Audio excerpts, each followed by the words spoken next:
Hi, I'm Nadine. Welcome to FamilyBaker.com. Today's topic is sprouting. There's a little bit of a differences between sprouting some of our seeds and beans and grains, and I just want to go through three main categories.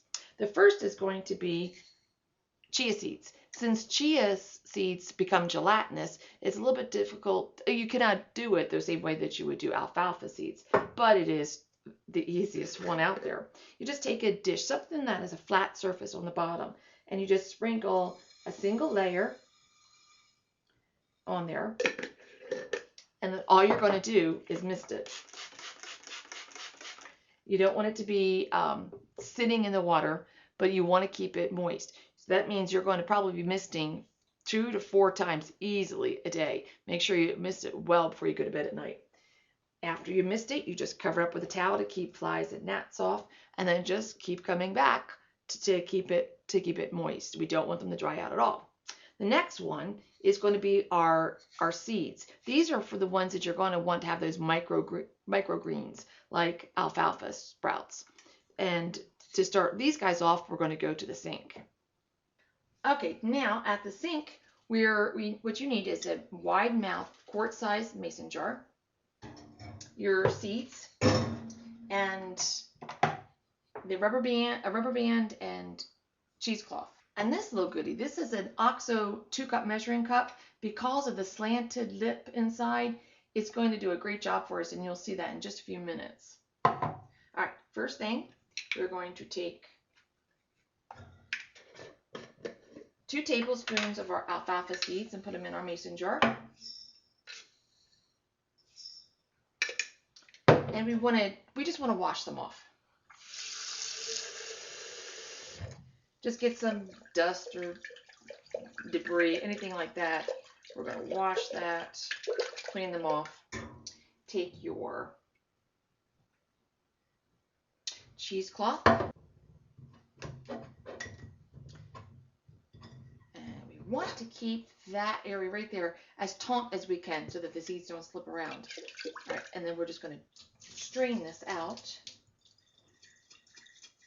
Okay, so now they're nice washed seeds and they're moist, but we have to soak them overnight. So again, with some cool water, and I just use that to squirt them off of the lid. We're going to put the water in, and it's you just want to make sure you're coming above it. These guys are going to absorb quite a bit of the water and come up. So this will just stay on the counter, out of the sunlight overnight, at least 8 hours. Most seeds are just an 8-hour overnight type of a soak. And then in the morning, let's just pretend it's morning now. You've let them soak and they're clean. Now for the next 3 to 5 days, because that's when you'll start seeing your greens, you're just going to continue to rinse. You have to keep them moist so that they will sprout. You don't want them to dry out or it won't work, but you have to keep it clean. You have to have fresh water. So depending on how dry it is outside, every I guess about 2 to 4 times a day, you're just going to put some nice clean water in there, swirl it around, strain it out. Get as much water as you can out, but you want it a nice air circulation. So I popped the seeds off of that. This is cheesecloth, so it's going to have air circulation, but there's still drips of water. That's where the OXO comes in. You want to slant it so that during the next few hours before you do it again, the water is starting to drain out, but you have air going. Then that sits again on the counter, out of the sunshine, but it doesn't have to be in a cabinet or anything like that. It doesn't have to be in the dark, just not in direct light. So you will do that 2 to 4 times a day for 3 to 5 days, and then you'll start getting your greens. Then you can put it in the sun, let them get nice and green, and then it's time to store them in the refrigerator. When you store them in the refrigerator, you do want to put a regular lid on top, and you want the greens at that point, you want the greens to be, well, they are moist because it's a green, but you do not want them to be wet because then they could mold. So you want to make sure before you put them in the refrigerator, that last rinse, you're going to make sure they're nicely drained. Then you'll take it, so a couple hours, and then you're going to put your lid on it and then in the refrigerator. All right, now for sprouted greens, what you're wanting to do is, it's going to be a similar method to what you saw with the alfalfa seeds, but we only need to get a little millimeter of a tail coming out. That means life is starting to happen in the grain. So I want to make enough of this grain, this sprouted grain, to make a couple of loaves of bread. So what I'm going to do is I'm going to take a 1 gallon glass jar, and I have my grain here, and I'm going to put 7 cups in, which means I'll have plenty of grain to make my loaves, and a little bit extra, and I'll show you why later. All right, so we're just doing just like we did before, some cool water, and I'm going to really just let it fill up with water. Again, it's to clean the grain, any dust, things like that, any little chaff pieces that you just want out of there.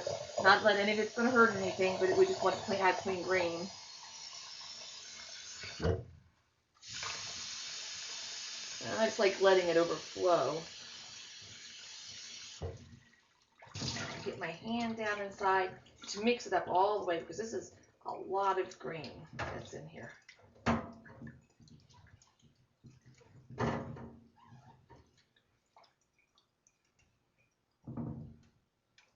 And I see a little bit of the chaff floating on top, so I'm going to grab that out. Then I will get my cheesecloth and put it on the ring.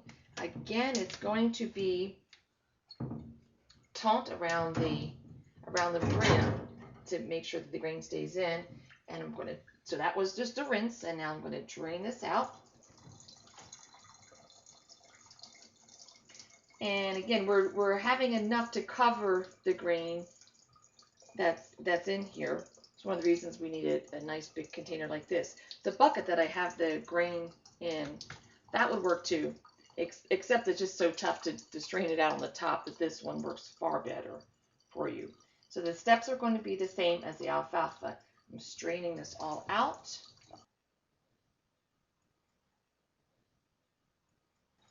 And I'll fill it up with some cool water, and it'll soak at least 18, closer to 24 hours. And it's going to sit up on the counter, out of the sunlight. And well, this is an overnight, or actually a 24-hour soak for that. But I did some of these yesterday. That way we don't have to stop the process. So these are them, and you can see it absorbed almost all that water that was in there. And I'm going to do a close-up here, and you're going to see the little tail that we're talking about. That's as far as it needs to go, just that little 1 millimeter tail coming out. So this time I'm going to strain this water.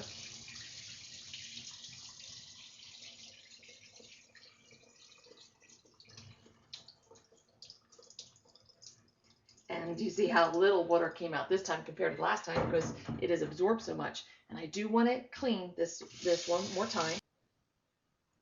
So just swirl and strain.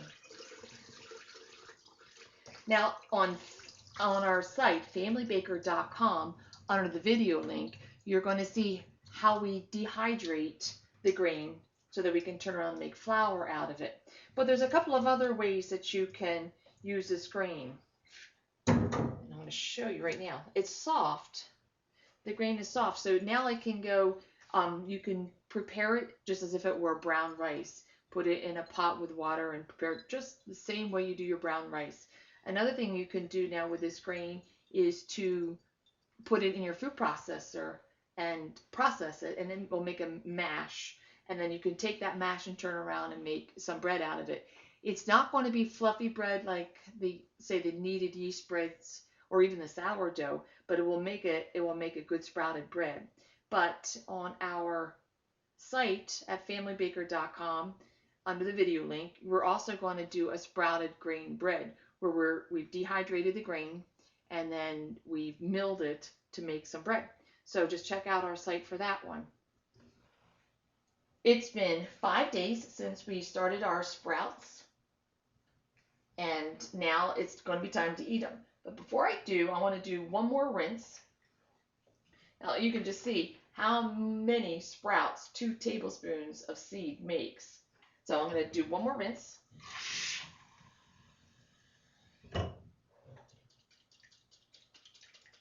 And drain. I'm going to let it drain really well in my cup for a couple of hours.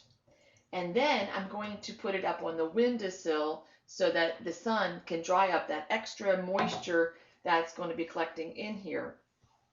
The plant is live, so it obviously is going to have moisture, but we don't want the standing water moisture because that's what we've been rinsing this for the past 5 days, a couple times a day, to give it clean water to keep our seeds and our sprouts fresh and with eliminating the mold.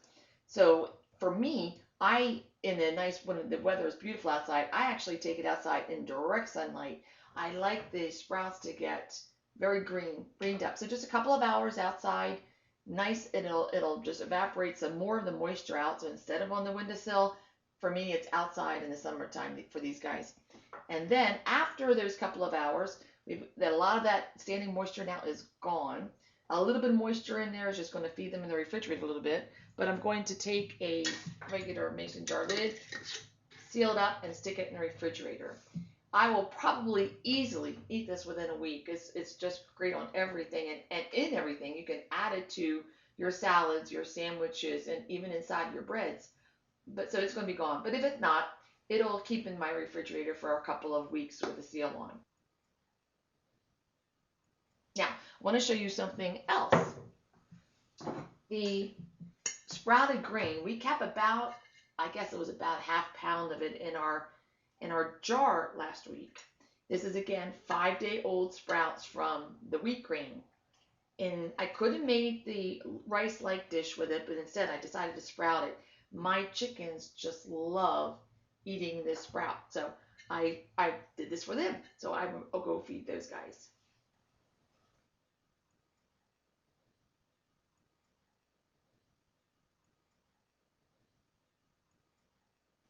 See, the chickens love it.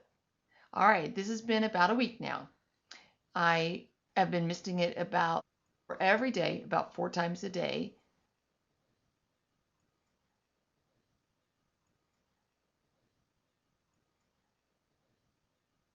And I just need to get it misted so that it's moist.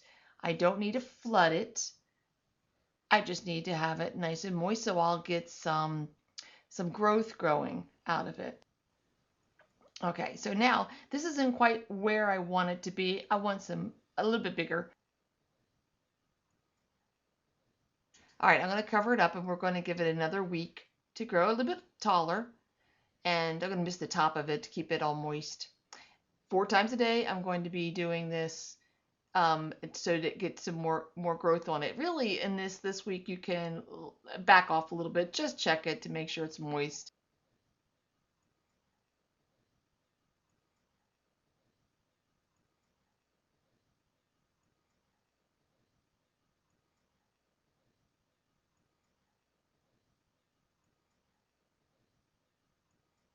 All right, it's been just over 2 weeks, and here's our sprouted chia seeds. As you can tell, they're getting very long and gangly. Typically, you would have eaten them by that second week. So you're sprouting them. It's going to take a good solid week, spritzing them with the water 4 times a day and covering them. After that, after that first week, start eating. You will spritz it twice a day, like once in the morning, once in the evening, and that will be enough just to keep them moist and alive for you, and then just keep eating them. At this point, over 2 weeks, you would have had them eaten, but I just wanted you to see how long and gangly they will be. So if you wanted to save them for more than that, after that first week, harvest them, stick them in a container, let them dry in the sun for just a few hours so that extra moisture is taken out, and then stick them in the refrigerator. All right, that is it, and thank you for watching about all of our sprouted grains. Please follow us on Facebook at The Family Baker Arvada and do your comments below and questions if you have any. And if for more videos, please go to familybaker.com under the video link and you can see more. We're posting more every single week, so just keep coming back and just keep finding more things.